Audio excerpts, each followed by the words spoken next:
Actually, I really learned a lot. Si Coach Raikot is really is forever a student of the game.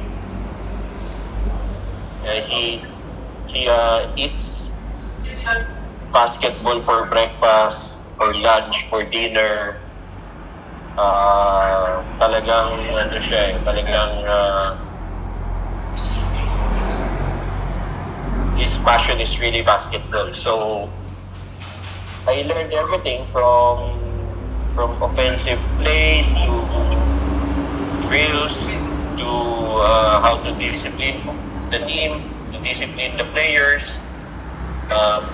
His approach niya before the game, during the game, and after the game. So it's quite different from the usual approach ng mga Filipino coaches. So yeah, I learned a lot from him, and he's a disciplinarian, very strict, but I just try to absorb everything. And pinakita ko sa kanya na he can rely on me.